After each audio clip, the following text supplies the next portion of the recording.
అన్నా మా దళిత జాతి ఎందుకు తొక్కేస్తున్నారు అన్న? మా దళిత జాతి ఎదగాలని చెప్పి ఎంతెంతో మంది కృషి చేసినారన్న. అంబేద్కర్ గారు దళిత జాతి ఇంకెన్నాళ్ళరా వీళ్ళు పడే కష్టాలని చెప్పి దళిత జాతి గురించి ఎన్నో రాసినారన్న. కానీ మీరు ఎందుకన్నా మధ్యలో ఇంత రంగా తొక్కేస్తున్నారు? రీసెంట్గా త్రిపుల్ ఎమ్మెల్యే నువ్వు ఒక దళితుల ఇండ్లను ఆక్రమించుకున్నటకు వాళ్ళు ఏదో చర్చలు కట్టించుకుంటున్నారు అంటే ఎందుకన్నా? మా దళితుడు ఏడికి పోవాలో కూడా మీరు చెప్తారా? మా బ్రతుకు మేము స్వేచ్ఛగా బ్రతకడానికి మాకు అర్హత లేదా అన్న? మేము మనిషి పుట్టలేదా అన్న?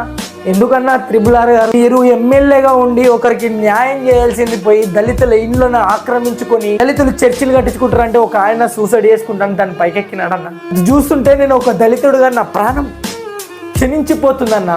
అన్నా నీకు ఒక మాట చెప్పాలంటే నేను నాకు పల్లెటూరు అన్న. ఇప్పటి వరకు కూడా నేను గుడిలోకి అడుగు పెట్టలేదన్న. చర్చిలోకి వెళ్తారన్న కామన్గా వాళ్ళు ఇష్టం అన్న. చాలామంది వెళ్తున్నారు. ఇప్పుడు గుడిలోకి వెళ్ళలేదని చెప్పి చర్చిలోకి వెళ్ళి ఏమన్నా నేర్చుకుంటే నీకేమైనా తప్ప అన్న? బైబిల్ గ్రంథం చదివితే నీకేమైనా తప్ప అన్న? అరే వాళ్ళు ఇష్టం అన్న. ఎవరికి నచ్చినది ఇప్పుడు నువ్వు రానియవు, ఇటు వాడు వేరే ఓ చోట పోయి ఏదైనా నేర్చుకుంటా అంటే నీకు ఎందుకన్నా బాధ? వాని ఇష్టం అన్న. వాని ఇష్టం వచ్చినట్లు నీ మనిషి స్వేచ్ఛగా బ్రతకాలని ఆర్టికల్ మనకు రాసింది కదన్న. డాక్టర్ బిఆర్ అంబేద్కర్ గారు రాసినారు కదన్న. అయినా మీరు పేద ప్రజలని ఎందుకు గుంజుకుంటున్నారు అన్న?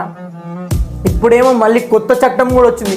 ఒకవేళ దళితుడు క్రీస్తు నమ్మితే వాడు క్రిస్టియన్. ఎందుకన్నా? దళిత జాతి మీదనేనా అన్న ప్రతి కుట్ర, ప్రతి పన్ను, ప్రతిదీ దళిత జాతి ఎదగొద్దా అన్న? దళిత జాతిలో తాతలు కష్టపడి తాతలకి బట్టలు లేకుండా గోష్ఠీలు కట్టుకొని స్వాతంత్రం కోసం పోరాటం చేసలేరన్న. 1947 ఎంతమంది దళితులు చనిపోలేదన్న? దళితులు అయితే తెలంగాణ కోసం పోరాటం చేసిన దళితులు ఎంతమంది లేరన్న? ఎంతమంది చనిపోలేదన్న? ఇంకా దళిత జాతిని తొక్కకండన్నా మీకు మొక్కుతా.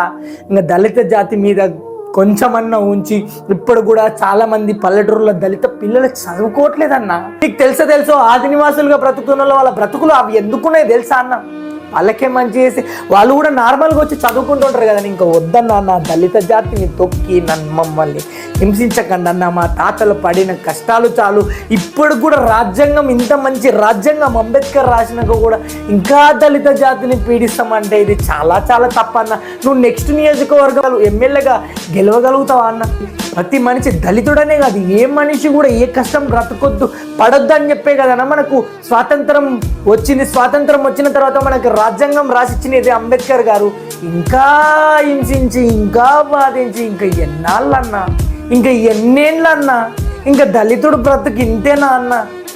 దయచేసి ఇలా ఎవరికన్నా అలాంటి మనస్తత్వాలు ఉంటే ప్లీజ్ క్షమించండి. వాడు గుడికన్నా వెళ్ళని, దళితుల్లో గుడికి వెళ్ళే వాళ్ళు చాలామంది ఉన్నారు. దళితుల్లో బైబిల్ చదివి చర్చికి వెళ్ళే వాళ్ళు చాలామంది ఉన్నారు.